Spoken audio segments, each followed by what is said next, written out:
TS99కి స్వాగతం. ఆర్థికంగా వెనుకబడిన బ్రాహ్మణ విద్యార్థులకు ఆర్థిక సహాయం కోసం విద్యా ఉపకార వేతన పథకం ప్రారంభిస్తున్నట్లు చార్టెడ్ అకౌంటెంట్ ఎస్వి రావు తెలిపారు. సుందరయ్య విజ్ఞాన కేంద్రంలో బ్రాహ్మణ సేవా సంఘ సమైక్య ఆధ్వర్యంలో విద్యా ఉపకార వేతన పథకం నేడు ప్రారంభించారు.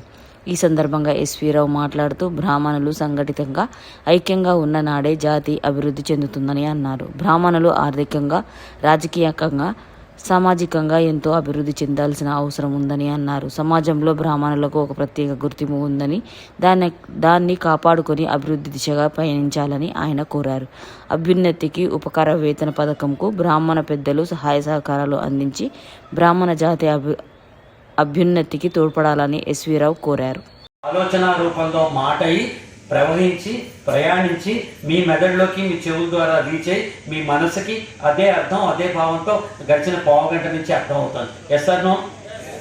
అంటే intended is equal to understood. నేను చెప్పదలుచుకుంది మీకు అర్థమయ్యేలా చెప్పడమే కమ్యూనికేషన్. దీనికి పెద్ద ప్రాసెస్ లేదు. మ్యాథమెటిక్స్లో ఆల్జీబ్రా థీమ్ ఉంటుంది, లెక్కలాగా LHS is equal to RHS అంటాం కదా, సేమ్. నేను చెప్పదలుచుకుని అవతల వాడికి అర్థమైందా లేదా, ఇదే కమ్యూనికేషన్. అర్థం కాకుండా ఇక్కడ పెట్టేసుకుని అర్థం చేసుకోవాలంటే ఎవరు చేసుకోరు.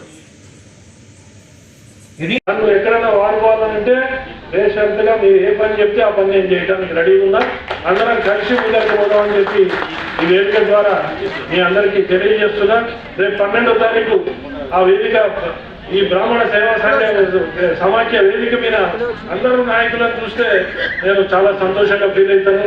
బ్రాహ్మణ ఐక్యంగా ఉన్న హ్యాపీ దాంట్లో మొదట్లో నేను ఉంటాను. కాబట్టి మీరందరూ కూడా దయచేసి పెద్దలు మీరందరూ ఆలోచించాలి, ఆలోచించి ముందరికి పోతారని నేను హృదయపూర్వకంగా నమ్ముతూ ఈ అవకాశం ఇచ్చిన పెద్దలందరికీ బ్రాహ్మణ సేవా సంఘ సమాఖ్య కమిటీ మెంబర్లందరికీ కూడా ధన్యవాదాలు తెలియజేస్తాను. సమాఖ్యలో చేరి 6 నెలలు అవుతున్నది. సో నాకు తోచిన విధంగా నేను బ్రాహ్మణ పేద విద్యార్థులకు నా Srirama security force private limited ద్వారా వాళ్ళకి ఉపాధి కల్పించాలని చెప్పి ఆలోచనతో ఈ సంస్థ పెట్టడం జరిగింది. సో బ్రాహ్మణులు ఎవరైనా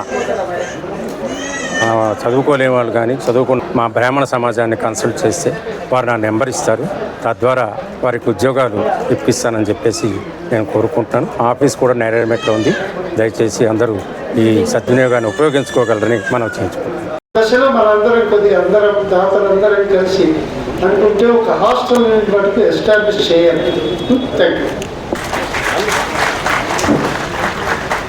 ఎస్వి రావు గారికి ఒక్కొక్క గ్యాప్ ఇచ్చి 15 నిమిషాలకు ఒకసారి మాట్లాడడం గ్యాప్ ఇస్తే ఇందుగలవన్నీ ఇందులోనే ఎదిగినా మనకి కొత్త వస్తూ ఉంటాయి. సరే ఇంకో 15 నిమిషాలు మన గ్యాప్ తీసుకుని ఒక కొత్త అనౌన్స్మెంట్ ఇస్తే బాగుంటుంది మేము ఆలోచిస్తున్నాం. ఇప్పుడు ఏం చేద్దామంటే ఇప్పుడు కాలేజీతో అయిపోయింది కనుక డిస్ట్రిబ్యూషన్ ఆఫ్ మన స్కాలర్షిప్ ఇవ్వాలనుకున్నాం. అమౌంట్ అంటే మేము మీరు అనుకున్నంత మీరు రాసే అప్లికేషన్లు ఇంత ఇది అంటే మనం మొట్టమొదటిసారి ఒకే ప్రయత్నంలో మేము ఇవ్వలేం కనుక ఒక అబ్బాయి కానీ అమ్మాయి విద్యార్థి కానీ 10,000 అనౌన్స్ చేస్తామండి ఒక్కొక్కడికి 10,000. ఇప్పుడు ఆ డిస్ట్రిబ్యూషన్ కార్యం స్టార్ట్ చేస్తాం. ఇది అయిన తర్వాత మన డోనర్స్ సన్మానం ఒక మా ప్రదీప్ గారు ఉన్నారు. అంటే దాని హిస్టరీలో మొట్టమొదటిసారిగా ఇంత గొప్పగా మెగా ఈవెంట్ చేయడం జరిగింది. దీనికి అన్ని వర్గాల నుంచి బాగా స్పందన వచ్చింది. 500 మంది అప్లికేషన్ అప్లై చేశారండి మనకి. అందులో మనం 120కి ఇవ్వగలిగాం. ఇది సింపుల్గా ఇచ్చింది. ఒక క్రైటీరియా ఉంది దీనికి. సింగిల్ పేరెంట్ అని, పేరెంట్స్ లేరని, మన ఇన్కమ్ చాలా తక్కువగా ఉండాలని, ప్లస్ 90 అంటే మెరిట్ అనమాట. మీరు నమ్మరు, కొంతమంది పిల్లలు 99%తో వచ్చారు ఇక్కడికి. మెరిట్ ప్లస్ లేనివారు 2 కాంబినేషన్లు ఇచ్చామన్నమాట. ఇటువంటి కార్యక్రమం ప్రతి సంవత్సరం చేస్తాం. ఇంతకన్నా ఘనంగా కూడా చేస్తాం.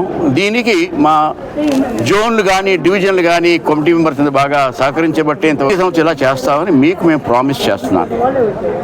అంతే.